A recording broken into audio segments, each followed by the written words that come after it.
Bueno, buenas tardes a todos quienes estén en este momento sumándose a la transmisión en vivo desde el Facebook de Intercambios. Estamos reeditando, mi nombre es Jorgelina Diorio, para quienes no me conocen, soy parte de Intercambios, Asociación Civil, y estamos reeditando un ciclo que iniciamos el año pasado, que se llama Intercambios en vivo y en directo, como una oportunidad que nos da la virtualidad y la pandemia para poder conversar con otros sobre algunos temas que nos preocupan y que quizás en el contexto de la pandemia se han visibilizado o han tenido ¿no? mayor, más foco puesto desde algunos actores. En esta oportunidad, bueno, estoy muy contenta porque además estoy con amigas en este espacio. El título de esta conversación, y le digo pensar en conversación porque no pretendemos traer ninguna respuesta, sino que es un pensar en movimiento. Y justamente cuando pensamos en la situación de calle, en las personas en la rúa, como va a decir Patricia, son cuerpos en movimiento permanente, que nos interpelan, ¿no? En pensar las respuestas, en pensar el acercamiento, así que también la manera de nosotras de conversar sobre estos temas tiene que ser en ese movimiento, ¿no? En este encuentro de esta horita y cuarto, en la que en todo caso proponemos algunas pistas. Entonces la idea no es, como decía, traerle algunas respuestas, y para pensar en esta conversación que tiene como título Situación de calle y pandemia, una mirada desde la salud mental y los derechos humanos. Vamos a estar conversando con dos colegas que yo voy a ir presentando mientras ellas vayan conversando, pero bueno, una es Patricia Carvalho Silva de Brasil, de Campinas, y Silvia Faraone, acá de Argentina, conocida por muchos de nosotros, que las voy a ir presentando un poquito más adelante, pero sí quizás hacer una breve introducción sobre qué es esto de pensar la situación de calle desde la salud mental, ¿no? Porque es un tema, sobre todo en este momento, que en este momento preciso se está discutiendo una ley nacional, ¿no? En la sesión de diputados sobre cómo garantizar derechos a las personas en situación de calle, un tema que en las últimas semanas se ha visto en nuestra agenda mediática, ¿no? En función de una situación particular de una niña, pero que también durante la pandemia se han visto visibilizados porque han quedado aislados en el espacio público, mientras muchos de nosotros estábamos ¿no? manteniendo aislamiento o haciendo cuarentena, el nombre que le pongamos, bajo techo. Para otros el espacio público fue el escenario en el que vivieron sus vidas cotidianas. Entonces pensamos, ¿no? En un sentido muy general, que la situación de calle es un problema de salud pública global, que se va a expresar de manera particular en distintos contextos, y por eso vamos a compartir algunos, ¿no? modos de mirarlo, de cómo se expresa en Brasil y en la ciudad de Buenos Aires, y es una de las formas en las que se expresan las desigualdades persistentes, ¿no? Entonces, es hablar de inestabilidad habitacional, de informalidad laboral, de envejecimiento y cronicidad de una situación, de padecimientos físicos preexistentes, de padecimientos psíquicos, ¿no? De subjetivo, de redes menos fortalecidas, y también hablar de estigma, discriminación y las múltiples formas de violencia que en el contexto de la pandemia, y de eso vamos a estar compartiendo, se vieron, ¿no? particularmente en aumento, ¿no? Entonces la pandemia no hizo más que visibilizar más profundamente ciertas inequidades, pero también cómo los afectó particularmente, ¿no? a este conjunto de personas, los impactos no solo de la pandemia, sino de las medidas de prevención en relación con la pandemia.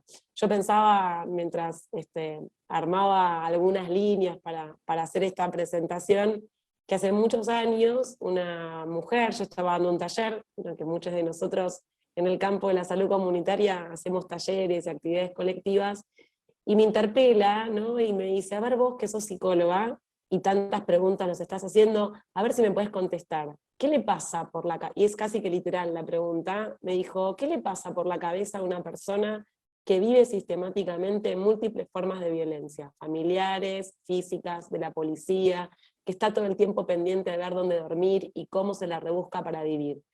Y es una pregunta que específicamente nos lleva al campo de la salud mental, sobre todo de la salud mental desde una perspectiva de derechos humanos, ¿no? Y que, como plantea nuestra ley de salud mental va a tener que ver con construir otras dinámicas sociales y otros modos de poder garantizar. Entonces, para eso, para pensar los impactos quizás de la pandemia, ¿no? Algunas pistas en esta población, para pensar sobre qué tipos de respuestas, ¿no? Comunitarias se generaron o desde los dispositivos se generaron para garantizar cuidados, pero también preguntarnos si se produjeron cuidados o si se producen destratos, ¿no? O no cuidados para esta población en el contexto de pandemia, es que tenemos estas dos invitadas de lujo, así que le voy a dar primero la palabra, además de agradecerles, le voy a dar primero la palabra a Patricia Carvalho Silva.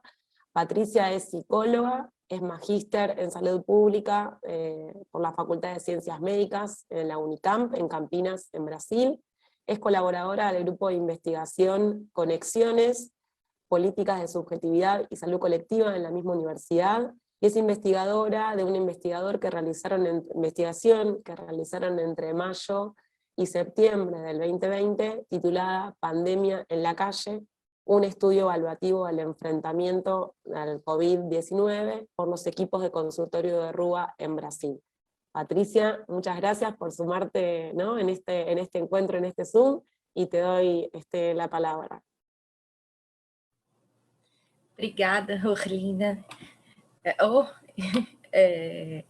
Acho que eu queria agradecer inicialmente, né, pela parceria, dizer que eu vou falar em português, porque se eu falar em espanhol eu vou me enrolar mais, e agradecer pelo convite, né, por estarmos entre mulheres que tanto pesquisam e não são valorizadas em suas pesquisas, né, quanto trabalhadoras na ponta, né, que cotidianamente são as cuidadoras, as pessoas que atendem em grande medida.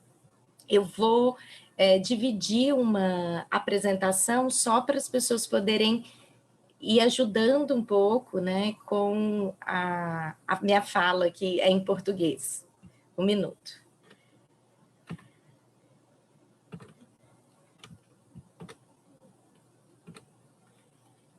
Tá dando para ver? Sim? Esse convite, né, nos veio, né, Rorelina, através de um artigo que a gente produziu a partir de uma pesquisa, de um estudo, que se chama Pandemia na Rua, estudo avaliativo do enfrentamento à Covid, realizado pelas equipes de consultório na rua. Pra gente, só para eu apresentar rapidamente, né, o grupo de pesquisa, nós somos um grupo de pesquisa da faculdade, como você disse, né, da Faculdade de Ciências Médicas da Universidade Estadual de Campinas, que fica no Brasil, em Campinas, no estado de São Paulo, e é um grupo de investigação, um grupo de pesquisa que há muitos anos vem se defrontando e se colocando junto da rua, ou tentando se colocar junto da rua, no sentido de produzir pesquisas que dialoguem com a realidade, tanto dos viventes, das pessoas em situação de rua, quanto dos trabalhadores. E, nesse sentido, várias produções foram realizadas, desde documentários de projetos de extensão, que são projetos na comunidade, até livros, né, como esse, que é Vivências do Cuidado na Rua, que é uma publicação da Rede Unida, como essa pesquisa, né, que foi um braço num momento de que nos vimos completamente isolados, pessoas que estavam acostumadas a produzir, cuidar e pensar o cuidado na rua. Para nós, né, a partir dos autores que nos baseiam, a rua, né, ela é entendida, né, como um território vivo, né, em que se busca afirmar as vulnerabilidades existentes, mas também um espaço de resistência, de produção de subjetividades, que questionam o tempo todo o status quo, né? e posiciona, nesse sentido, a nossa ideia sobre aqueles sujeitos para além de uma ideia de um grupo, né? E para suas heterogeneidades. Para suas heterogeneidades, né? Para suas diferenças. Vou falar mais devagar. Ok? E é a partir disso que a gente vai pensar a população em situação de rua e as nossas pesquisas que se baseiam em pesquisas e intervenções, que produzem ação no território. Para eu dar um panorama, né, do Brasil, de acordo, né, com o Instituto de Investigação Econômica e Aplicada, o Brasil teve um aumento de 140% da população em situação de rua, desde 2012, chegando em 2020 na casa de 220 mil pessoas em situação de rua. Nesse sentido, o consultório na rua, né, quando a gente está pensando, né, numa pesquisa, é um dispositivo, é um serviço do Sistema Único de Saúde, né, que tem como a ação baseada na itinerância, né, com o objetivo de ampliar o acesso, né, e garantir o acompanhamento das necessidades de saúde das pessoas que estão em situação de rua. É um carro que está na rua com profissionais cuidando de gente, né? Gente cuidando de gente. Especialmente na pandemia, esse serviço ele teria um papel muito central no planejamento das ações, no segmento dos casos, na identificação e intervenção. Ela teria e tem, né? Mas hoje, né, o que a gente vive no Brasil é uma política de aniquilamento das políticas públicas, especialmente as políticas de saúde mental, saúde de atenção, né, pública, e o que a gente foi vendo é uma falta de normativa e de relação com essas equipes de consultório na rua para produção e planejamento do cuidado dessa população.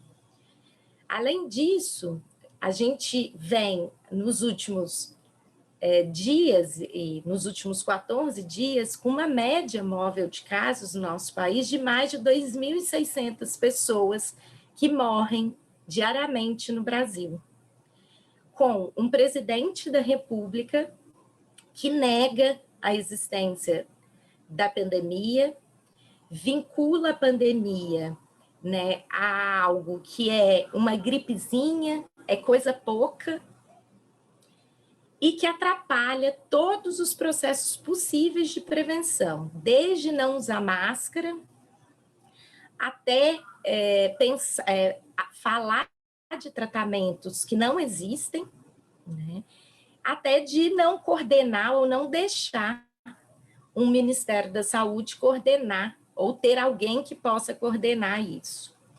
Eu coloquei essas falas do presidente, que são do ano passado, que nos dizem muito do que a gente vive no nosso país, né?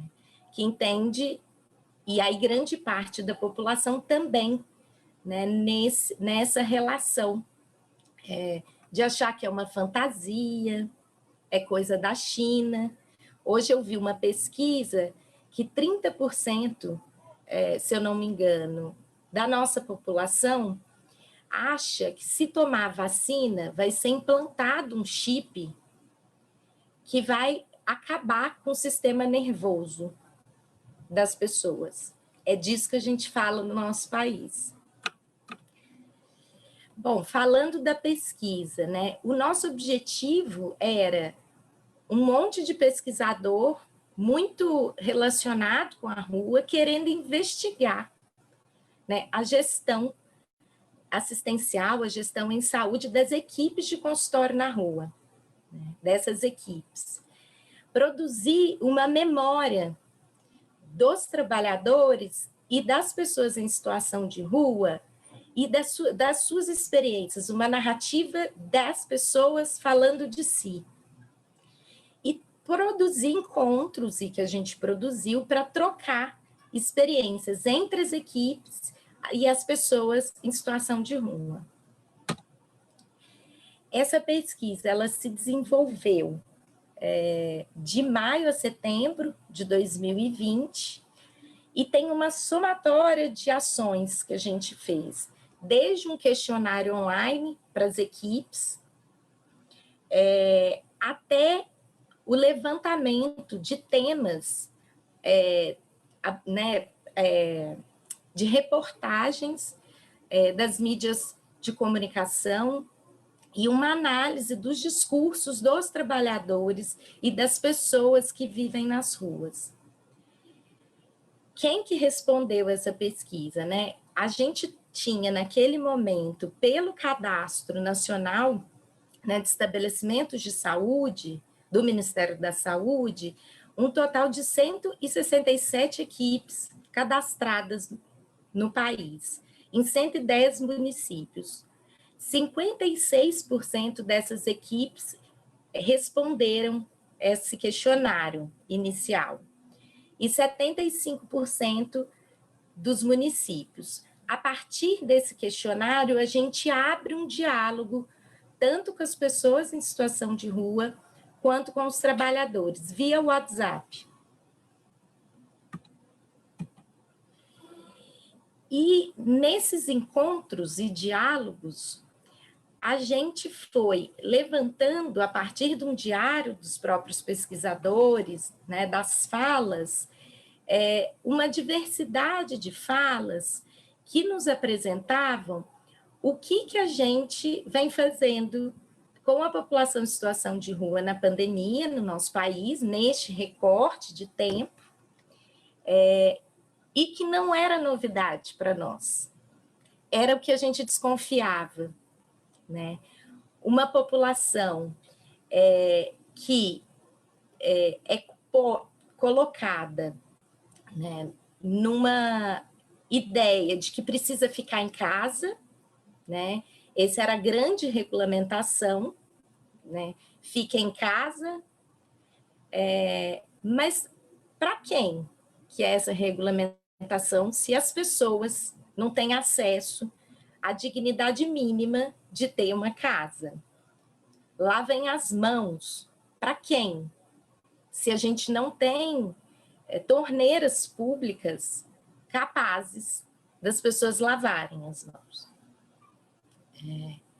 E nesse processo, a gente foi vendo, de acordo, né, com que os profissionais e as pessoas em situação de rua foram nos dizendo, um agravamento da condição de vida dessas pessoas, né? Com a vida ficando muito difícil, com acesso muito baixo, né, de possibilidade de trabalho, de renda, né? E se sentindo completamente desamparados. A gente tem no país, bem tardiamente, um auxílio emergencial, um auxílio financeiro para as pessoas, que terminou em dezembro do ano passado, 2020. A gente teve nesse momento da pandemia e que até hoje não retornou. A promessa é que volte em abril. Então, o que a gente tem é um completo falta de política, tanto no aspecto global, quanto especialmente numa população que já é tão vista, né, como uma população degenerada, né, perigosa, não humana, né? É algo que a gente vem pensando bastante, né? E algo que chamou muito a atenção da gente é que das poucas normativas, das poucas políticas específicas para a população em situação de rua, o que a gente tem é uma política para o abrigamento dessas pessoas. Colocar essas pessoas em lugares fechados, com muita gente, né, que são os abrigos. E aí é muito interessante, porque o que os profissionais vão trazendo e as pessoas, né, que estão em situação de rua, é que elas estavam menos protegidas dentro dos abrigos do que na rua. Isso nos fez muito pensar que o quão distante o cuidado e a prática cotidiana, né, as necessidades estão das normativas, né? A gente remonta modelos que já são por muitos anos discutidos, modelos de fechamento das pessoas no lugar, né, de exclusão. A gente remonta esse modelo para responder a algo. A gente volta sempre para isso. Uma outra coisa que nos chamou muita atenção na conversa com as pessoas e com os trabalhadores, pessoas em situação de ruas e trabalhadores das ruas, é uma preocupação que eles não entendem que é com eles. A preocupação política ou da população em geral, das pessoas em geral, é deles serem os contaminadores, as pessoas que vão contaminar, né? O que a gente foi chamando de uma população virulenta, né? Aquela que carrega mais uma vez o risco, né? Mais uma vez o perigo, a falta de higiene. Então, a gente ouve pessoas falando assim, as pessoas não querem relar na nossa mão. Eu acho que só retomando um pouco do abrigo, para além da distância, o que a gente vai pensando não é contra medidas protetivas, né? A questão é para que a nossa problematização é para que ela serve. Ela serve como um cuidado radical, um cuidado para as pessoas, ou ela serve para excluir esses não humanos, esses novos não humanos, né? E aí eu termino, né, com uma frase falada, né, pela esposa, primeira-dama do governador do estado de São Paulo, que ela vai dizer, né, que falando, ela está dando uma entrevista e falando de projetos sociais para as pessoas em situação de rua, e ela diz que não é correto, né, dar algo para a população em situação de rua, porque as pessoas precisam se conscientizar para sair da situação de rua. Porque a rua é um atrativo. Tem gente que gosta de estar na rua. Essa é uma fala que eu acho que eu trago ela como um fechamento, porque ela diz de um imaginário social, né, e que atravessam as políticas, entendendo que os discursos, né, sejam eles institucionais, sejam eles das pessoas, sejam eles da psicologia, dos trabalhadores, eles atravessam os modos que a gente produz cuidado. Eles atravessam o modo como as pessoas se tornam sujeitos. E é isso que a gente vem, né, vai percebendo, né? Mais uma vez a gente tem uma retomada, né, o que não tinha acabado, né, mas um acirramento, um acentuamento, né, de que as pessoas que vivem nas ruas são perigosas, virulentas, preguiçosas, e elas, por esforço próprio, com uma lógica bem neoliberal, precisam sair dessa situação. É um pouco disso, né? tem esse site que tem o relatório da pesquisa, tem várias informações da pesquisa, e aí eu queria agradecer de novo, eu espero que tenha dado para entender, que eu consiga ter falado devagar. Obrigada. Muchas gracias, Patricia. Ahí pongo de vuelta el view. Acá en esta producción colectiva estamos todos haciendo todo, nos autorregulamos en el tiempo, transmitimos, así que son nuevas maneras, así que te agradezco un montón, yo creo que se entendió y hay muchas continuidades también, ¿no? En lo que vemos, con rupturas y con continuidades, pero lo que vemos en otras ciudades de América Latina, y eso también nos da una pista para poder pensar sobre los cuidados. Creo que dejas abiertas varias preguntas que yo las voy a ir dejando ahí, también para invitar a que quienes estén en el Facebook mirando, nos dicen que hay varias personas que están mirando en el Facebook.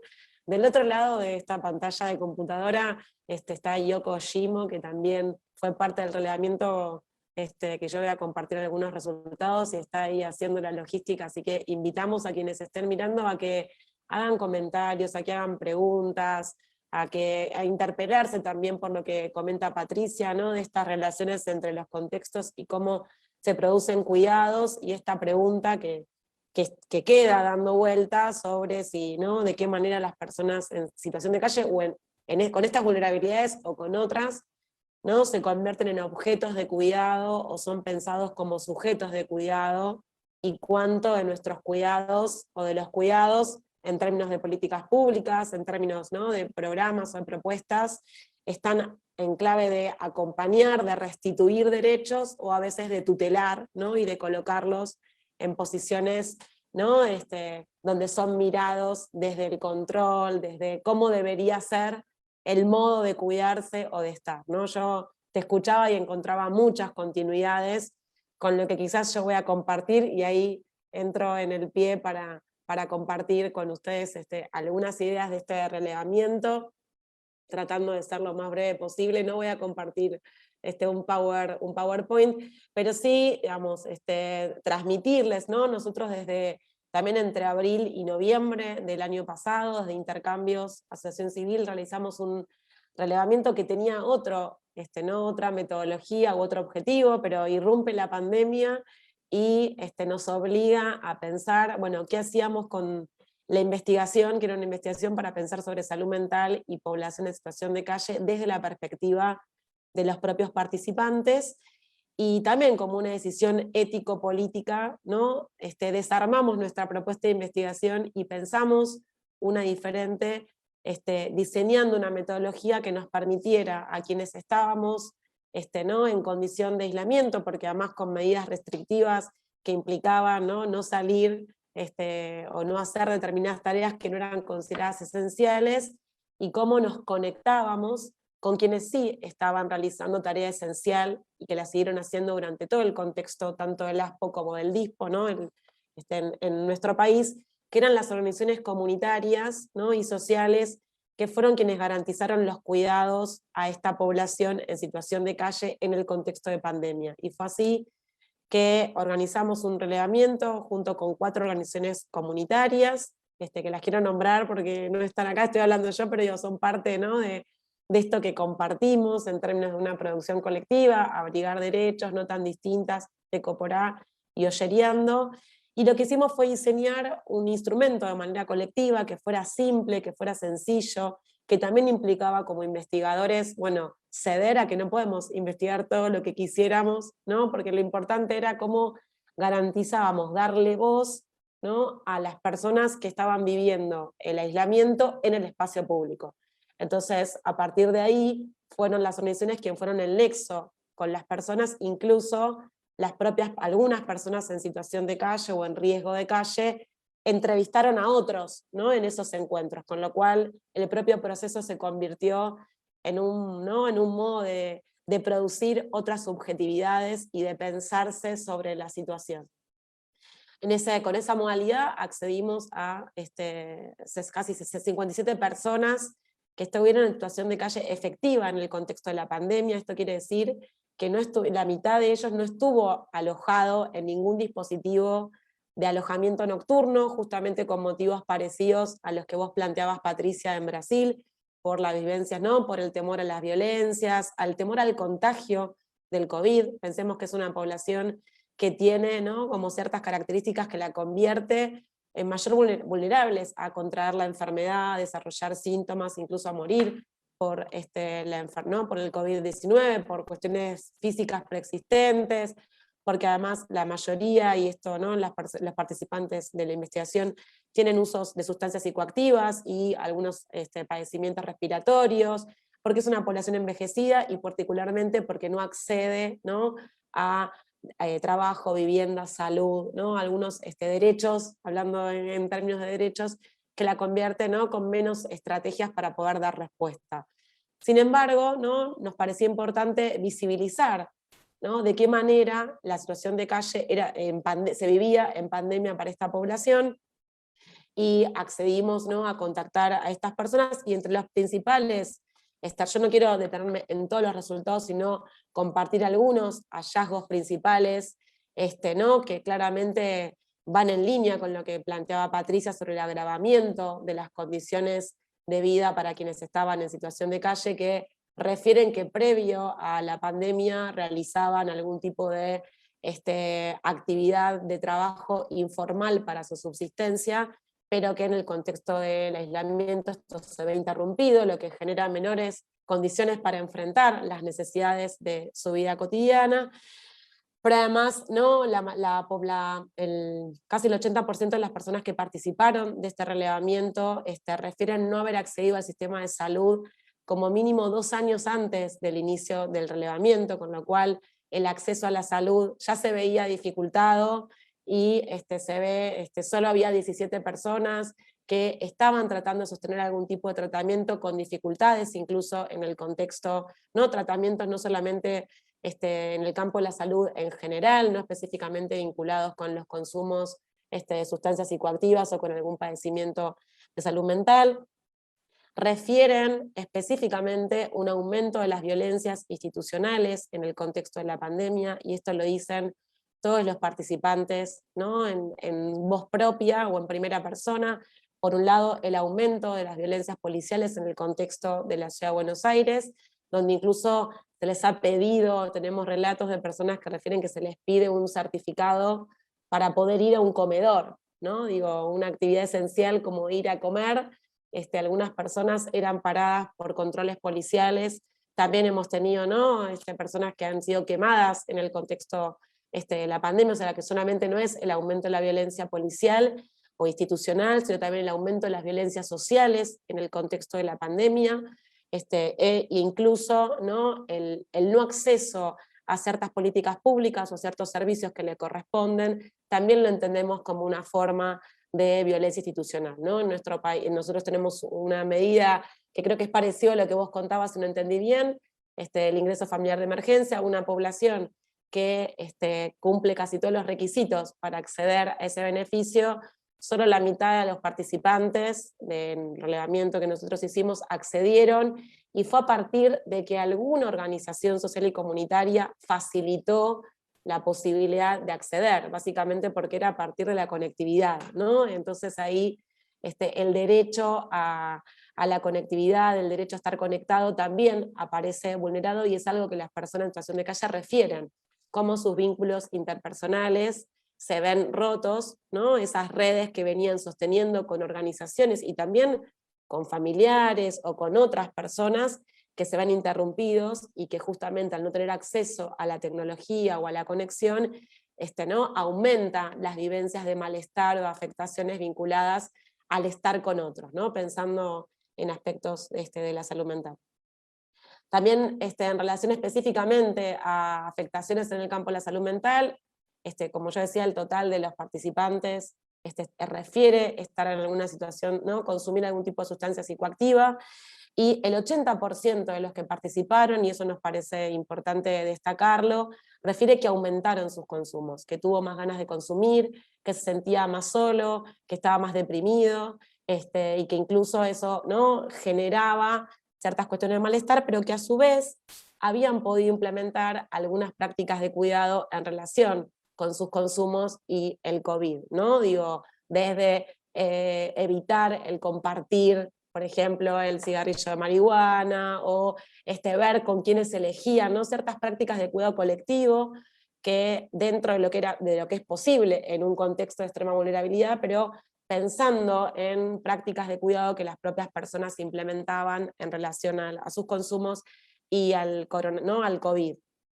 Que nos parece interesante destacarlo, porque también al principio se registra una diferencia entre las percepciones que tenían las personas en situación de calle de que no los iba a afectar, porque padecen de otras cosas, ¿no? Digo, cierta distancia en relación a ¿no? al riesgo de enfermedad en relación con el COVID, pero cómo han sido las organizaciones quienes han trabajado desde perspectiva de educación de pares, brindando información, garantizando, ¿no?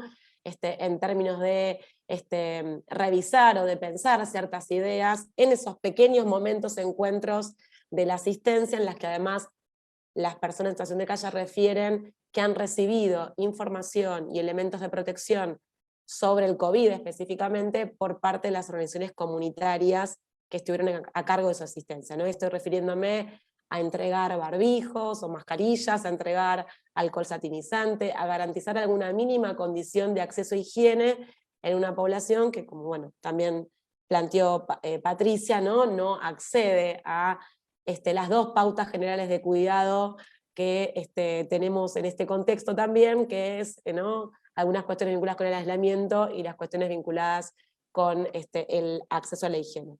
Para pensar, digo, yo creo que estoy todavía en tiempo, me parece, pero digo, algo más allá de esta caracterización en relación con el acceso a la salud, sí me gustaría destacar que las personas en situación de calle refieren, ¿no? en términos de sus vínculos o ¿no? de los contactos, como estos se definen a sí mismos en una situación como de desamparo, ¿no?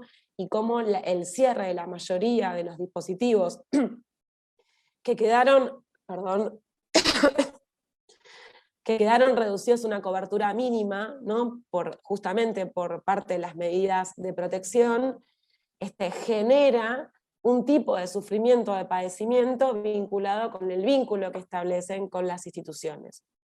Y que además identifican sentimientos de irritabilidad, de soledad, incluso incertidumbre o angustia en relación con la situación, apareciendo quizás la pregunta de si esto no es parte de los padecimientos que en general nos han pasado a todos como producto de un acontecimiento inesperado como es una pandemia, o cuánto se profundizan algunos padecimientos, ¿no? en función del estado de alerta permanente en el que se encuentran las personas en situación de calle, producto de garantizar su subsistencia, ¿no? Entonces hay, ¿no? frente a este sufrimiento o a esta vivencia de desamparo, ¿no? uno podría decir frente a una cultura de la mortificación que establecen las instituciones en términos de no garantizar el acceso a los cuidados o qué tipo de cuidados o de estratos se producen, aparece la trama del cuidado por parte de las organizaciones sociales y comunitarias, y eso es algo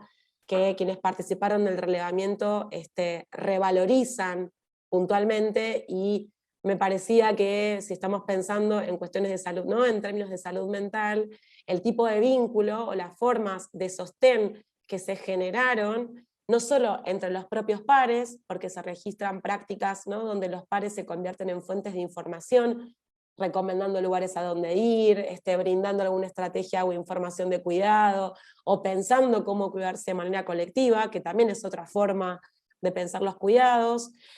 También algún tipo de, vamos a decir, como reactivación, por decirlo de alguna manera, de la afectividad, y algunas personas lo refieren como hay que dejar de estar dormidos, ¿no? Entonces, cómo empiezan redes de contacto entre las propias personas en situación de calle que se van contactando para saber dónde están, porque al estar cerrados los puntos de encuentro había que garantizar otra forma de encontrarse, con lo cual ahí se reactiva todo otro entramado de relaciones y de vínculos que opera en la ¿no? más subterráneamente, al modo de resistencias en ese espacio público, y por otro lado, esto que yo decía de la trama de sostén afectivo que fueron las organizaciones sociales y comunitarias. Entonces, quizás como para cerrar, y dejar como un poquito abierto o alguna, ¿no?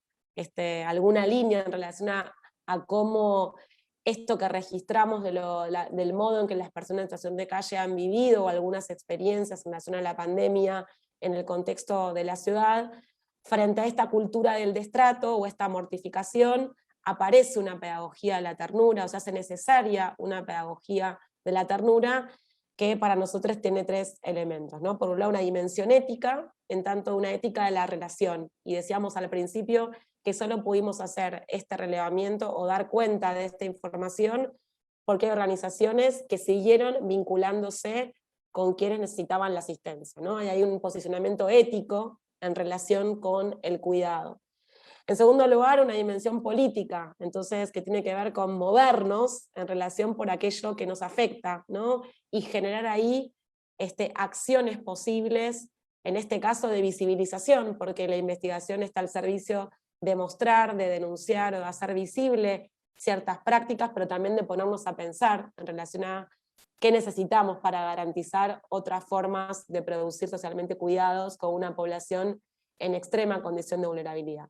Y finalmente una pata afectiva, ¿no? Una dimensión afectiva, en el sentido de esa afectación, no solo de los afectos, ¿no? De la amorosidad, sino ¿no? de el modo en que nos vemos afectados por la situación, pero que también pensamos desde lo inclusivo, ¿no? Sin jerarquizar vulnerabilidades, quienes están en mayor condición de vulnerabilidad.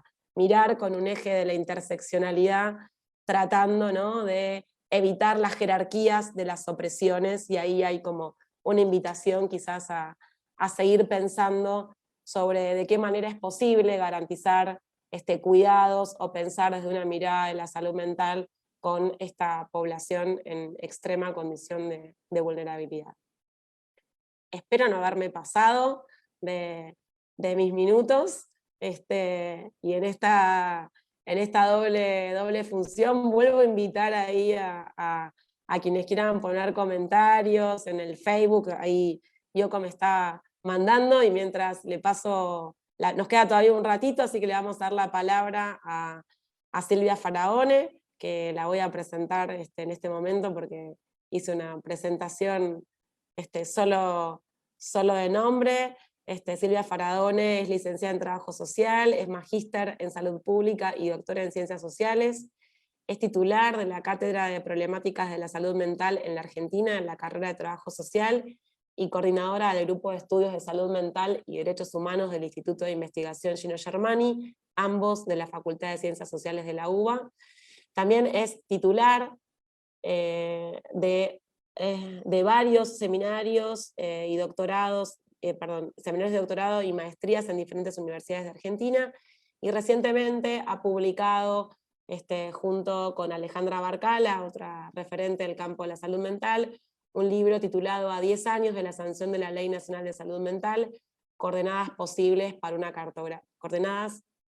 para una cartografía posible, y ahí te doy la palabra, Silvia, a ver si nos tirás algunas coordenadas posibles para pensar sobre estos temas que, bueno, que me parece que tanto Patricia como yo, insisto, con rupturas y continuidades, estamos tratando de mostrar en relación a esta población, pero también a pensar otras maneras, ¿no? No solo de comprenderla, sino de abordarla. Me parece que ahí también ¿no? está el desafío, así que Silvia, te queda esa tarea. A ver, ¿qué coordenadas? Te doy la palabra. Estás muteada, Silvia.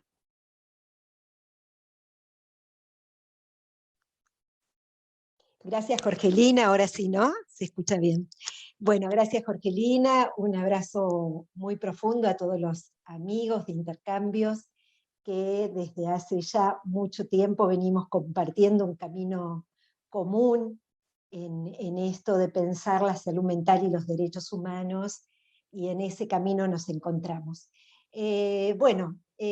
Dicho esto y saludando a mis grandes amigos, Graciela, Paula, Pablo, María Pía, a todos los amigos de Intercambios, lo que quería por ahí pensar colectivamente, que fue algo que vengo haciendo con mi grupo de estudio, es pensar que la pandemia provocada por SARS-CoV-2, que quiero poner muy en claro que es una tragedia con secuela de muertes y de enfermedad, que es muy profunda, y que impactó todos los niveles de la vida colectiva y puso en evidencia principalmente las profundas inequidades en el acceso no solo a la atención médica, sino a las necesidades básicas y de cuidados.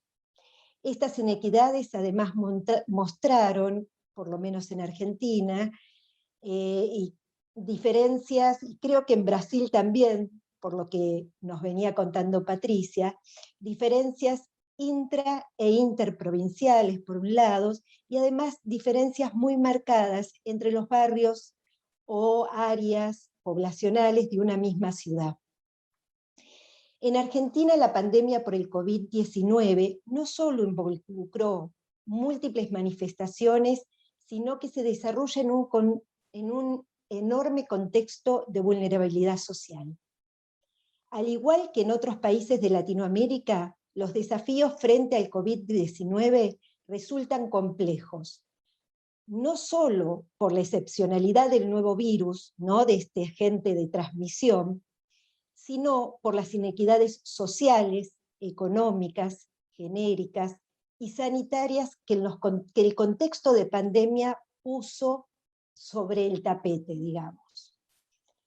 Pero también se hicieron patentes las formas diferenciales en que los distintos proyectos políticos del país, que gobiernan las jurisdicciones provinciales o locales, responden a las necesidades de la población, haciendo que estas inequidades se exacerben por un lado, o que se distribuyan los recursos para aliviar los padecimientos de la población. Es decir, no hay una homogeneidad en la forma en que las diferentes jurisdicciones abordan el problema de la pandemia.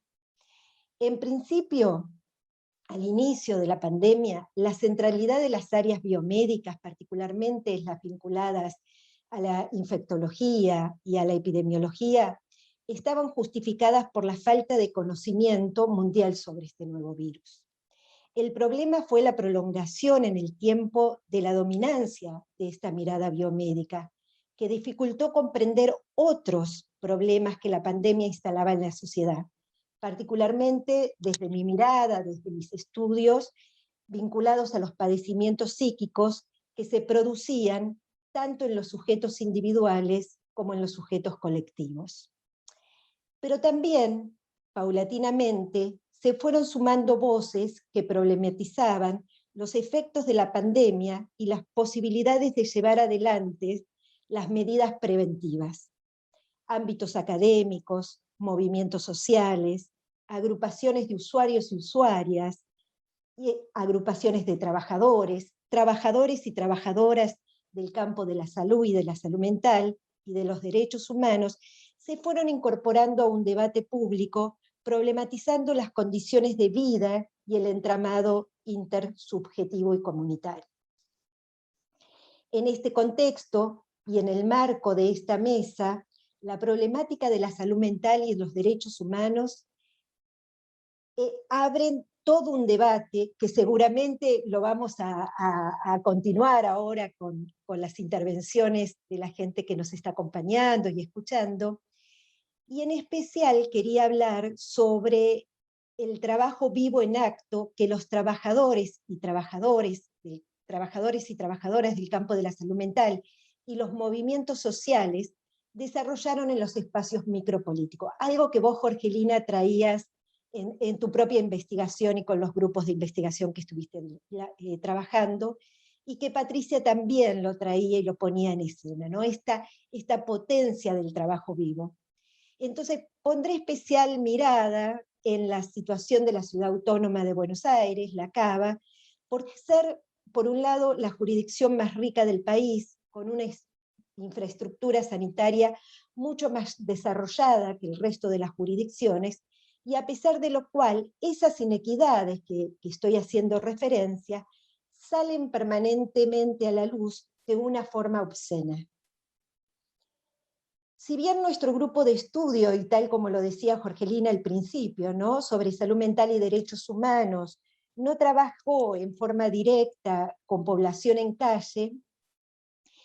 En una primera indagación que hicimos en una investigación en la Ciudad Autónoma de Buenos Aires, pudimos observar, a partir del relato de profesionales, trabajamos en general con equipos de salud, que al principio de la ASPO, la demanda hacia la Guardia de Salud Mental en los hospitales generales de la Cava disminuyó drásticamente. Eso es un dato que nos había llamado mucho la atención. Sin embargo, y paulatinamente a medida que la pandemia comenzó a desarrollarse, comenzó también a notarse un crecimiento de la demanda. Los profesionales de las guardias hospitalarias refieren que esta demanda tiene algunas características diferentes a las previas de la demanda. Y acá sí hay un punto que a mí me llama la atención en relación al punto que convoca esta mesa.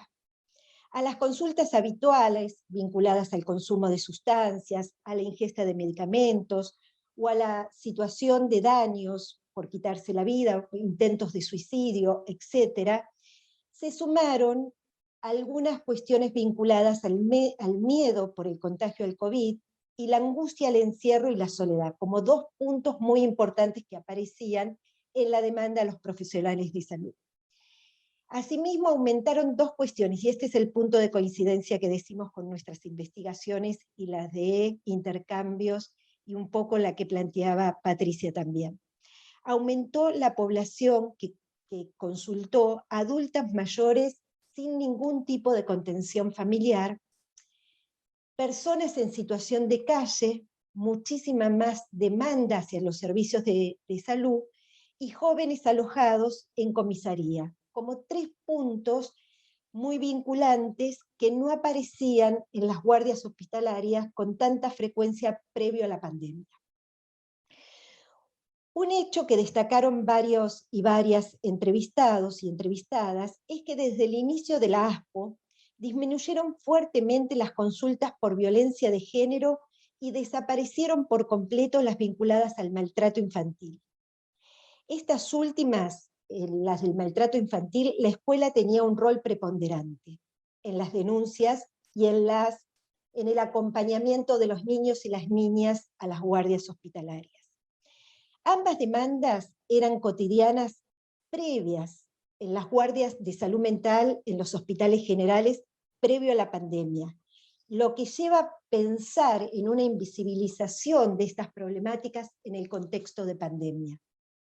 A pesar de que se han incrementado los femicidios y no hay datos relevantes relevados de la situación de maltrato y o abuso infantil. Pero voy a retomar este puntito un poquito más adelante nuevamente.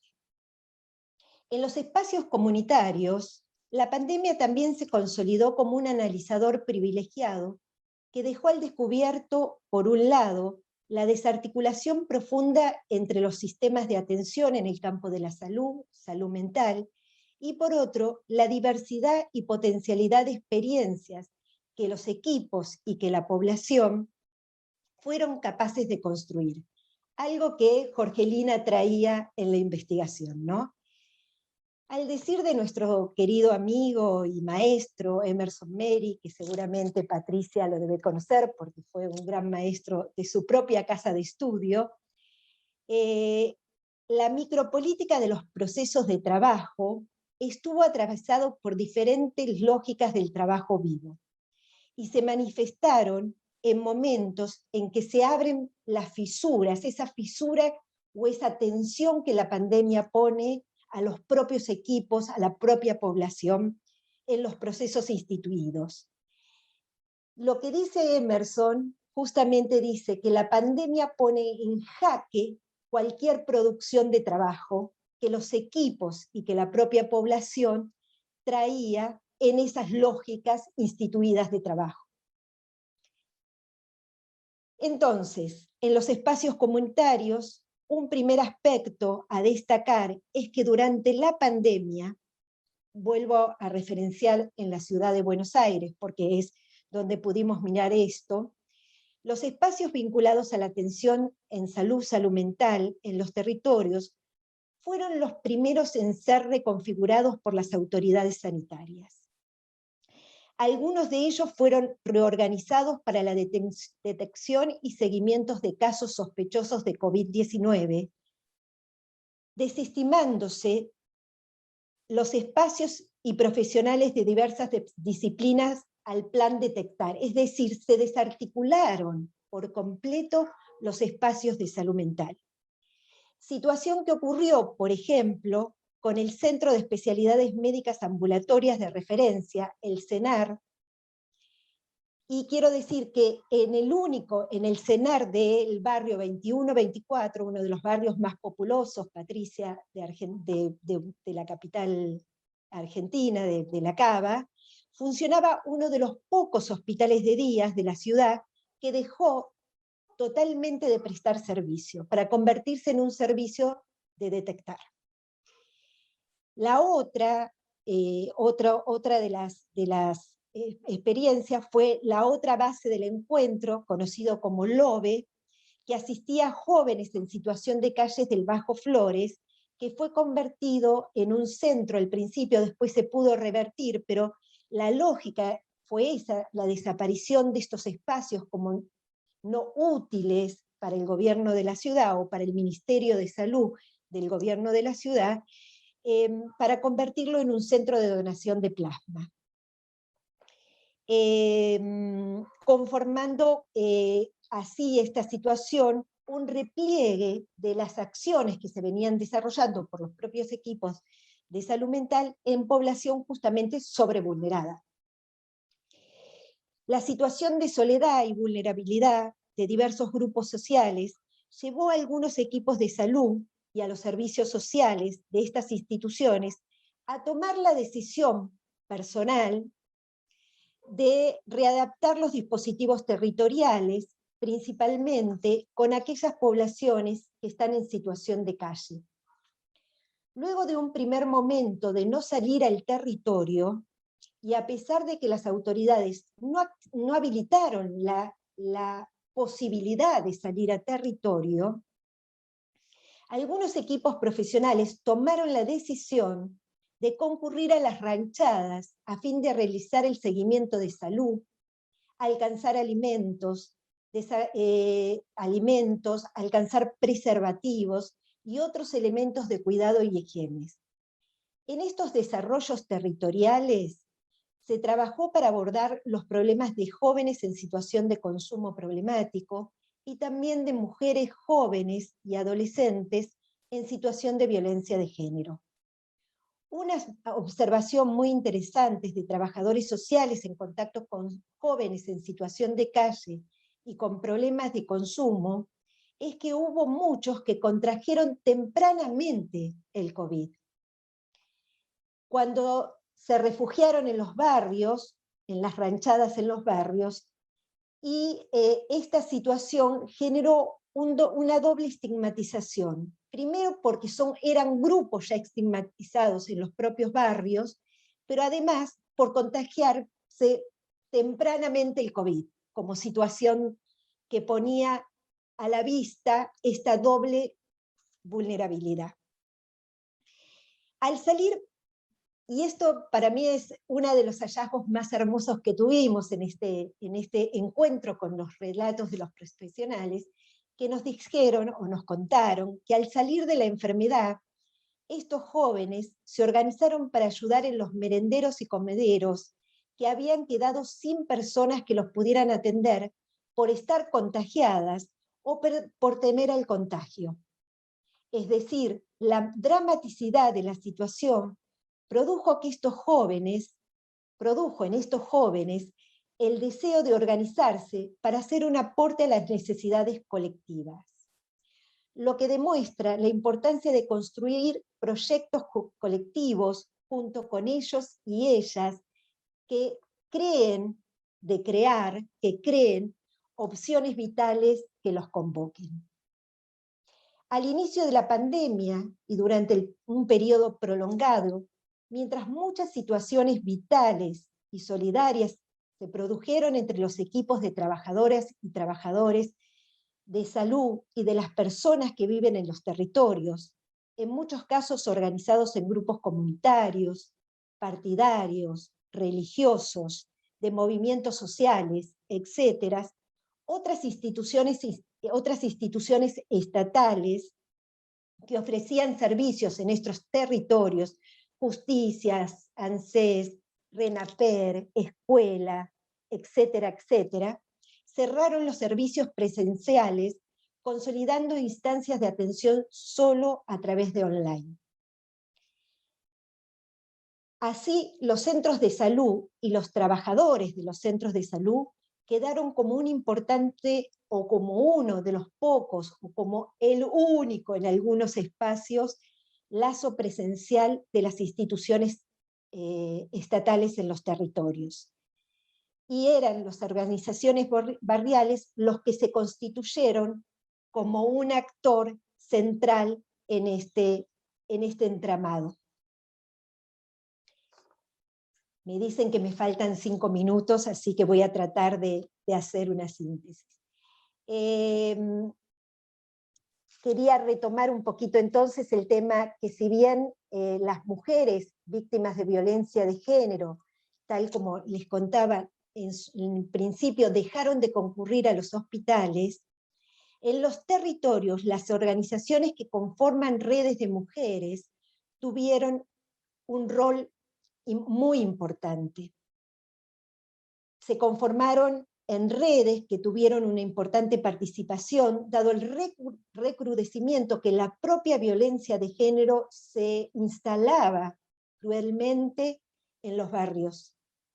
A partir de estas redes, y con el apoyo de algunos equipos de salud de los centros de salud de los territorios, se pudieron hacer denuncias telefónicas ante la Agencia Territorial de Acceso a la Justicia, atajo perteneciente al Ministerio Público Fiscal, y eso logró que muchas mujeres en los territorios lograran medidas preventivas. Nuestra investigación exploratoria, para cerrar, permitió poner de relieve que ante los desafíos planteados por la pandemia y por un gobierno que se niega a cumplir la ley de salud mental en la ciudad de Buenos Aires, existen equipos que conocen y coordinan las necesidades colectivas en las diferentes instancias institucionales y territoriales, y cuyo accionar se centra en proteger a la población sobrevulnerada. El territorio emerge como el primer lugar para enfrentar no solo la pandemia, sino también la violencia de género, los problemas de las infancias, los consumos problemáticos y otros sufrimientos psíquicos, pero también para desarrollar muchos cuidados que busquen eliminar el hambre, el frío, la falta de agua y de elementos de higiene y otros padecimientos presentes en los barrios sobrevulnerados y en las calles de nuestra ciudad. Para avanzar en este proyecto, o para avanzar en algo que pensemos con una característica solidaria, se deben generar equipos cuidadores que entrelacen múltiples saberes académicos y de la gestión pública, con aquellos de quienes habitan el territorio y sufren las consecuencias de la desigualdad gubernamental y social. Muchos de los procesos desarrollados durante la pandemia pueden ser las semillas para repensar la salud mental en la Ciudad Autónoma de Buenos Aires y en la Argentina, desde la perspectiva de nuestra ley, la ley 26657, es decir, desde la perspectiva de los derechos humanos. Gracias, Jorgelina. Gracias a vos, Silvia. ¡Wow! Le pedimos algunas coordenadas y nos tiró un alto mapa, ¿no? Diríamos, la verdad que, bueno, hay un montón de comentarios, me parece, ¿no? Hay comentarios en el Facebook de quienes están mirando, saludos agradecimientos, saludos especialmente para Silvia y para Patricia, se ve que de estudiantes, de colegas que están ahí escuchando y agradeciendo, ¿no?, la posibilidad del intercambio. Me parece que, ¿no?, la conceptualización que trae Silvia también a partir del trabajo de investigación que fueron haciendo, de relevar qué se está haciendo en el territorio, también pone otra línea, ¿no?, como otro nivel, otra capa de sentido para pensar los cuidados o esa relación entre riesgos, cuidados, beneficios, ¿no? Hay algunos comentarios en relación a la situación situación de calle en Río, donde dicen que está, no sé, Patricia, si vos querés ampliar o no, pero comenta alguien que está mirándonos por el Facebook, que está muy preocupado por el aumento de la situación de calle en Río y de las condiciones de vida, y que incluso le hace acordar a la Argentina del 2001, no sé si vos querés sumar algo más, es un comentario que hace, incluso no suma algo en relación a la discriminación y cómo las personas, ¿no?, cómo aumenta la discriminación en función de los estereotipos, un poco también Silvia lo traía, ¿no?, en relación a esta doble estigmatización ¿no?, que portan, ¿no?, que también decimos como, sin jerarquizar las opresiones, pero no en esta interseccionalidad de ¿no?, miradas que van configurando un modo de habitar los territorios, pero que sin embargo yo rescato que en las tres, ¿no?, las tres fuimos como mostrando también que hay otras maneras, ¿no?, o cuál es el desafío que tenemos, o de qué manera incorporamos esas otras prácticas de cuidado, esos otros saberes, que evidentemente están en los territorios más allá de nuestras presencias como investigadoras o como equipos de salud, ¿no? Digo, como que hay redes, y mi pregunta es, bueno, cuando se vuelva, dejo como abierto, ¿no?, cuando se vuelva otra forma de habitar el territorio, ¿de qué manera les parece a ustedes, o qué desafíos tenemos o tendremos quienes no están en el territorio? Porque hay otros equipos que sí, me parece que tanto Patricia como Silvia, y también lo que contamos nosotros del trabajo que estuvimos haciendo, da cuenta de que muchos siguieron estando en el territorio, intentando dialogar de otra manera, con otras formas de pensar el cuidado. Les pregunto, mientras les dejo esta y voy buscando otra de las preguntas que están apareciendo, ¿qué desafíos les parece a ustedes que tendremos en las otras formas en las que se vuelva? ¿No? Digo, voy a cambiar mi pregunta. En este momento donde quizás estamos viendo un retorno, ¿no? Digo, en nuestro país estamos con la pregunta de si hay segunda ola o no, con aumento de casos, también lo planteaba Patricia. ¿Qué cosas de las que ustedes registraron o vieron, ¿sí?, son como lecciones aprendidas, o elementos que dirían, bueno, deberíamos incorporar en este segundo momento, o en este segundo tiempo? No sé si se entiende mi pregunta, digo, aparte de lo que ustedes registraron que está pasando, quien quiera empezar, ¿no?, ¿qué nos queda o qué podemos, bueno, aportar para este segundo tiempo que vamos a seguir jugando con la pandemia en este escenario y con esta población? La que quiera puede empezar.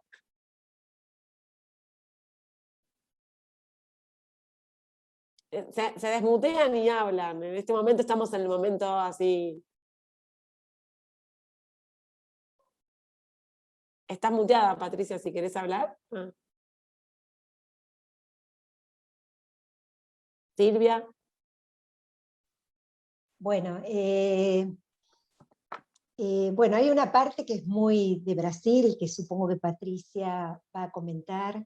Estuvimos compartiendo con Emerson, que mencioné antes, un conjunto de charlas, y junto con él estamos trabajando en la conformación de una red que en Brasil ya está bastante desarrollado y estamos tratando de desarrollar en Argentina. Pero a mí me parece que el concepto que él utilizó de necropolítica, vinculada a la situación que se está viviendo en Brasil y en otros espacios también, me parece que no podemos dejarla ausente del debate, ¿no? Y que en ese sentido creo que la situación de Argentina y Brasil están circulando por situaciones diferentes, ¿no? Me parece que ese es un punto importante a tener en cuenta. Dicho esto, creo que Argentina aún tiene que avanzar muchísimo en la conformación de trabajos, tal como decía yo recién, de trabajo vivo en acto, ¿no? De este trabajo comprometidos con los grupos sobrevulnerados, como son los grupos de población en calle, en rúa, Patricia. Yo como docente y como investigadora siempre apuesto justamente a ese desarrollo, ¿no? Y la conformación de grupos. Con Celia Iriar estamos trabajando ya hace tiempo en esta cuestión de que los movimientos sociales, los movimientos barriales, los movimientos comunitarios, hoy se han constituido en verdaderos actores sociales de transformación dentro de los barrios. Allí donde en la pandemia el Estado tuvo y esto lo acabo de decir anteriormente, ¿no? Donde hay un corrimiento del Estado en espacios donde todo lo que tenga que ver con Internet no es tan sencillo como en otros espacios, y el Estado solo interviene a través de las redes sociales, aparece una desaparición del Estado, y ese espacio en muchos lugares fue ocupado por los propios movimientos, por los diferentes movimientos sociales y comunitarios que se desarrollan allí. Y también muchos profesionales que desde su propia iniciativa y desde iniciativas grupales han avanzado y han sostenido la pandemia con sus propios cuerpos, ¿no? Me parece que esto es importante resaltarlo, ¿no? Patricia, ¿querés agregar algo? Si no, tengo traído otros comentarios o preguntas.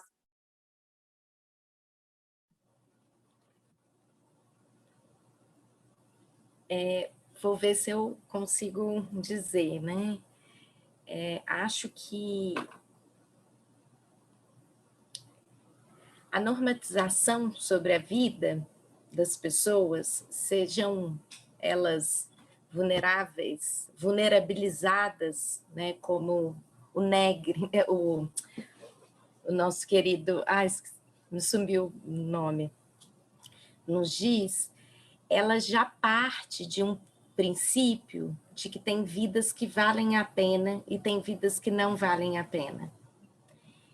E eu acho que esse é o grande desafio. Como trazer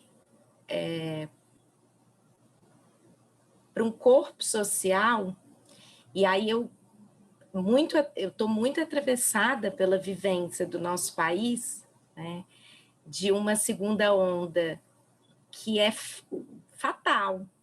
É todos os dias muita gente morrendo.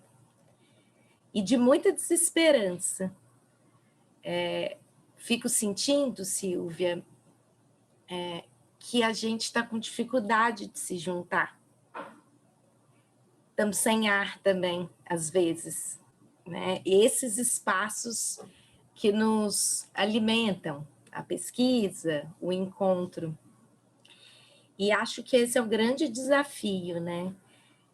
Trazer as pessoas que cada dia estão mais vulnerabilizadas para o aparecimento social, né? Para o direito de aparecer, né? A vivência que é política de todos os dias, né? Porque são essas vidas que estão morrendo no nosso país, em grande medida. É a população negra, a mulher negra, em grande medida, né? Ou a população carcerária. Então, acho que esse é um dos grandes desafios de podermos nos juntar para que as vidas possam ser vistas, né? E que a vida valha algo, né? Vivemos em tempos que ela vem valendo muito pouco. Não sei se eu respondi. Sí, acordate que la idea es pensar juntos, con lo cual me parece que está bueno ahí las reflexiones, que nos va generando lo que estamos escuchando. Hay varios comentarios que quiero compartir con ustedes, sobre todo porque, bueno, además de que hay estudiantes y colegas y amigues que están leyendo y saludándonos por el espacio, bueno, también hay un grupo de estudiantes de la Escuela de Psicología Social de Pichon Rivière que comentan que están interviniendo en una olla popular que se llama La Ternura de los Pueblos, hablando de la ternura, ¿no? Y las formas de pensar los cuidados, y agradecen los aportes, y también, ¿no? Se preguntan, ¿no? Parte de los debates en cuanto a los cuidados comunitarios tiene que ver con la importancia de potenciar los cuidados comunitarios, ¿no? Dice, ¿no? A la olla a la que ya asiste mayoritariamente personas en situación de calle.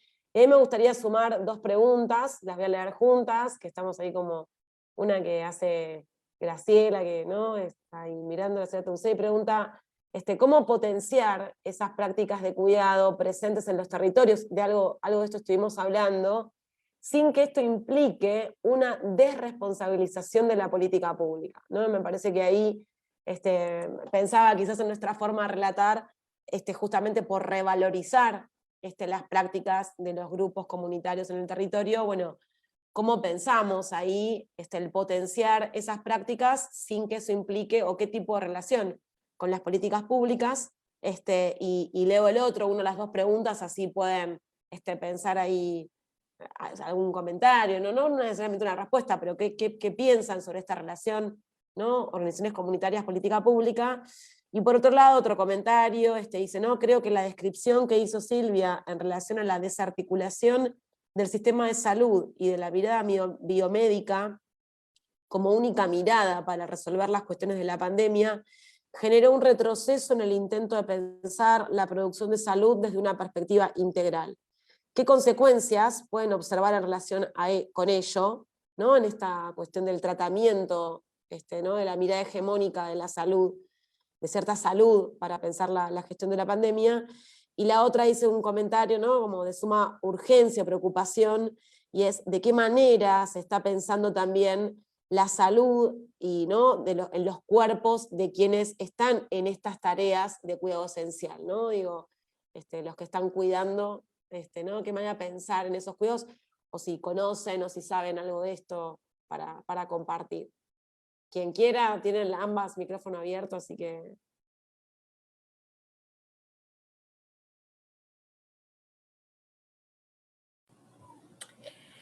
É interessante, né, quando a gente vai falar me veio isso, de tudo foi o que...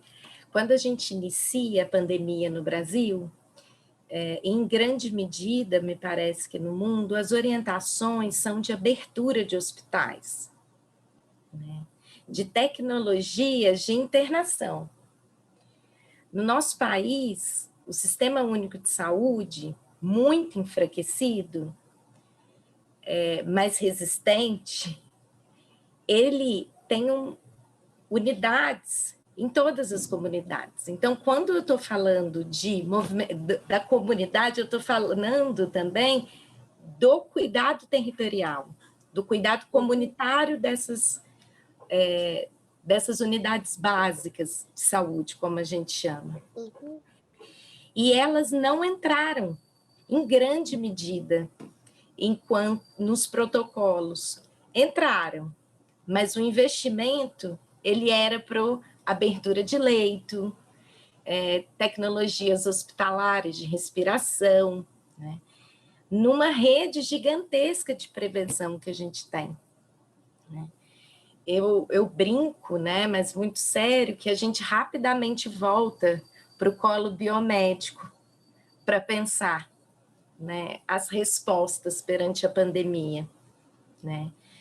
Ou rapidamente a gente vê um aumento, né, de diagnósticos de transtorno mental, de um sofrimento que é comum a nós.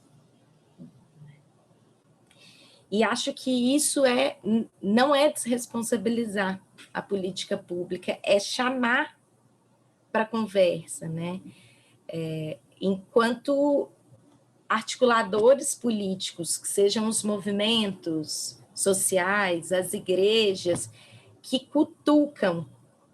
Nesse momento, é a minha sensação, que vem cutucando, encostando, empurrando grandes questões, especialmente da desigualdade social, né?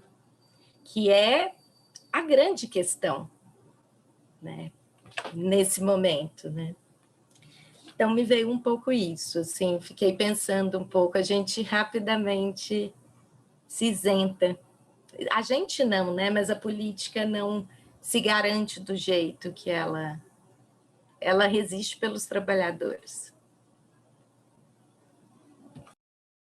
Silvia, que tenías algunas... Bueno, Graciela manda un centro ahí impresionante. Igual, para los que me conocen, creo que en el grupo hay varios que me conocen, yo vengo estudiando procesos desinstitucionalizadores, es decir, en el campo de la salud mental, es decir, justamente trabajo aquellos procesos donde gente sobrevulnerada, encerrada, maltratada en instituciones de encierro, tratamos de ver cómo se puede vivir de una manera diferente en comunidad, y atravesado por esto que Fernando Ulloa y que tanto trajo Jorgelina, el concepto de ternura, ¿no? ¿Cómo lograr el avance de una política pública teniendo en cuenta los movimientos sociales, los trabajadores, sin desresponsabilizar el Estado? Es algo que tenemos que construir colectivamente. Lo que sí creo es que la posibilidad de que tanto los movimientos sociales como que los trabajadores tengamos potencia y construyamos colectivamente trabajo vivo, significa o pone al Estado en jaque. No hay posibilidad que no lo ponga en jaque. No hay posibilidad que un trabajo vivo, como es pensado conceptualmente, no ponga en jaque la política pública. Es todo lo contrario, como uno viene pensando estos movimientos, a desresponsabilizar el Estado, sino cuanto más potencia tengan los movimientos sociales y los movimientos de trabajadores, más responsabilidad del Estado hay que demandar. Me parece que ahí, y creo que Graciela lo piensa en este mismo sentido, por cómo algunas veces nos encontramos a pensar conjuntamente, pero me parece que eso es importante aclararlo y tenerlo presente. Las otras dos cuestiones, el tema de cuerpos, los cuerpos de los trabajadores, los cuerpos de los usuarios, las usuarias, los cuerpos de la población, los cuerpos de los cuerpos tirados en las calles, los cuerpos. Me parece que es todo una línea de trabajo, una línea de pensamiento que no podemos desconocer. No, es difícil, pero hay que pensar los cuerpos como subjetividades actuantes en un contexto donde poner el cuerpo significa mucho, y poner en cuerpo también significa un desgaste de nuestras corporalidades.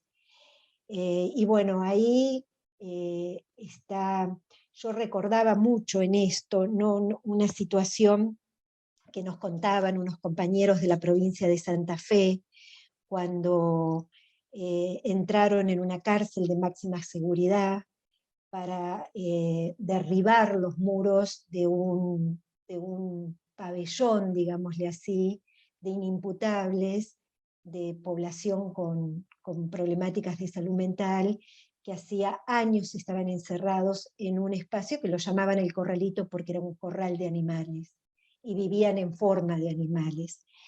Entonces, y una cosa que nos contaban los equipos en relación a sus cuerpos, era que esos equipos eran permanentemente, rotaban, porque sus cuerpos en sus cuerpos aparecía el dolor permanente de lo que significó esa experiencia de la externación de casi 40 personas que vivían en esas condiciones, en una institución donde la perversión hacía que esa institución, el Corralito, debía quedarse porque era el ingreso de los psicofármacos en la cárcel. Entonces digo, ahí se veía bien la situación de los cuerpos y de la necesidad de esos cuerpos entrantes a ese espacio y donde permanentemente tenían que rotar para que otros cuerpos pudieran entrar. Entonces me parece que en esto también las corporalidades y las subjetividades tienen que estar permanentemente en rotación y en ayuda y en colaboración. Me parece que eso es lo que puedo decir desde mi experiencia en este tema. Igual creo que es todo un tema que Intercambios podría invitar porque hay personas que están trabajando corporalidad. Y me parece un tema central para pensarlo, es una pregunta central, que no puedo dar más que esta intervención, pero me parece que es un tema central la corporalidad de los trabajadores que ponen el cuerpo día a día y de las organizaciones populares que ponen el cuerpo día a día en estos estudios. Y por último había otra pregunta que no quiero dejar porque me parece importante también, que es el tema de lo biomédico y cómo lo biomédico avanzó sobre los otros campos y cómo lo biomédico arrasó los otros campos. Y lo que quiero decir en este sentido es que transcurrido un año de la pandemia en Argentina al menos, sí ya hay todos un conjunto de movimientos. Nosotros hemos presentado a través de un grupo de psiquiatras en red, ustedes saben, no soy psiquiatra, pero sí acompañé la propuesta y acompañé la discusión del tema de la vacunación, ¿no? Para sujetos con padecimientos psíquicos, sujetos que no acceden y que están en situación de riesgo y que no están consideradas población vulnerable y necesaria de ingresar al proceso de vacunación. Me parece que se están rompiendo desde grupos que no son biomédicos hegemónicos, se está rompiendo esa hegemonía. Cuesta muchísimo, pero por ejemplo, en el encuentro que tuvimos con Psiquiatras en Red, fue muy interesante porque el encuentro estuvo, invitamos adrede, digamos, a grandes infectólogos, a grandes epidemiólogos, para discutir esto. Porque hay que discutir con ellos. No lo podemos hacer solo, lo tenemos que hacer discutiendo con ellos. Y muchos de ellos van a estar de nuestro lado. Y la verdad que fue muy interesante esa experiencia, y me parece que esas experiencias hay que replicarlas. Bueno, estamos llegando, instalando agenda, además se llamó el cierre, ¿no? Para pensar temas, digo, que era un poco la invitación también, ¿no? Que lo que teníamos para contarles del trabajo tanto de Patricia como de Silvio, como el que hicimos desde Intercambios, fueron la invitación a pensar sobre otros temas, ¿no? A interpelarnos con otras categorías, con otras preguntas, ¿no? A no quedarnos ¿no? en la descripción de lo que está pasando, incluso siendo difícil, porque estamos conceptualizando mientras esto todavía sigue pasando, con lo cual es un ejercicio, hablando de poner el cuerpo, también de poner el cuerpo, porque creo que ¿no? de lo que también hablamos fue de diferentes maneras en las que se pone el cuerpo, ¿no? El cuerpo de los trabajadores, el cuerpo de quienes están en la calle habitando de determinada forma el cuerpo, siendo cuestionados por la forma en la que utilizan su cuerpo, ¿no? En el espacio público, poner el cuerpo para pensar, poner el cuerpo para articular con las organizaciones, poner el cuerpo para interpelar en la construcción de otras políticas públicas inclusivas y que, ¿no? Desde tal como lo estamos pensando, esa inclusión en el acceso a la salud, a la higiene, ¿no? a la vivienda, al trabajo, a ser mirado de otra manera, tiene que ver con esa mirada a la salud mental desde una perspectiva de derechos humanos como estamos pensando. Yo les agradezco un montón su generosidad en compartir estas ideas, no solo con nosotros en esta reunión de tres, sino con todos los que están escuchando, que son un montón, que se quedaron un montón de tiempo ahí haciendo comentarios, las invito a que después los puedan leer o a conectarse, también ahí están, ¿no? acceso a publicaciones tanto de Silvia como Patricia para seguir pensando sobre estos temas. Tomo la posta de ver, bueno, cómo continuamos intercambios en vivo y en directo con estos temas del cuerpo, o de otros, ¿no? De otros temas, pero que tengan que ver también con eso, ¿no? La invitación del ciclo que estamos reiniciando con esta conversación, que estamos terminando, justamente tiene que ver con eso, con seguir en movimiento, con seguir interpelándonos, ¿no? En ese proceso de la tarea, del trabajo en vivo, y también de recuperar esas voces de quienes no siempre tienen la posibilidad de estar conectadas, ¿no? Hablando, conversando sobre ciertas experiencias. Yo, para cerrar, le voy a pedir una frase a Silvia, una a Patricia, una idea, una palabra, algo con lo que se van, con lo que se quedan pensando, y con eso después digo la mía y cerramos este espacio que queda grabado en el Facebook para usarlo, para provocar, para discutirle también, ¿no? a lo que estuvimos conversando en este rato las tres juntas. No sé quién quiere empezar. No, simplemente, bueno, además de agradecer la invitación, quiero decir, Argentina tiene un punto de arranque muy especial, porque tenemos una ley de salud mental y derechos humanos, que eso es un punto de anclaje muy importante. Y después una palabra, una frase que pide Jorgelina, digo, trabajo vivo en acto. Construir colectivamente trabajo vivo en acto.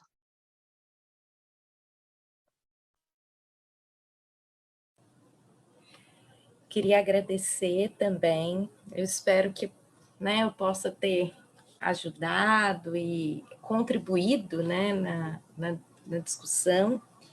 Eu acho que uma palavra, um pensamento que me vem é que os corpos nas ruas nos desafiam a parar de normatizá-los, a parar de esquadrinhar numa certa subjetividade que a gente quer normalizar, quer aniquilar, quer tornar normal. Mas eles nos desafiam, e esse é o poder político desses corpos. E aí me lembro muito da Butler, né, da Judith Butler, pensando, né, em um texto belíssimo, né, dos corpos em assembleia, que a gente possa nos juntar para essa assembleia pública e política, né? Obrigada, viu? Bueno, y para mí, creo que es una que digo como muchas veces, si cambia nuestra forma de mirar, cambia la realidad, ¿no? O es posible cambiar esa realidad. Entonces creo que todos los espacios que tengamos para disputar los sentidos sobre lo que debe ser, cómo debemos estar, cómo es la forma de habitar el espacio, la vida cotidiana, ¿no? Es una invitación a encontrarnos, y es encontrarnos en esas diferencias para cambiar la realidad y que sea más justa. Así que gracias también por la posibilidad. Se entendió perfecto, Patricia, que era tu preocupación, se entendió perfecto, y también nos tenemos que animar a dialogar así en entre español, portugués, ¿no? Me parece que eso también es de construir la hegemonía sobre cómo debemos pensar y de qué manera estar. Así que les agradezco un montón a todos los que están. Pueden seguirlas, nos pueden seguir en las redes de intercambio, pueden seguir esta conversación, tienen los contactos tanto de Silvia como de Patricia para seguir pensando y para armar otras conexiones más allá de la que se haya generado en esta conexión, que en este momento estoy por cortar. Así que muchas gracias a todos.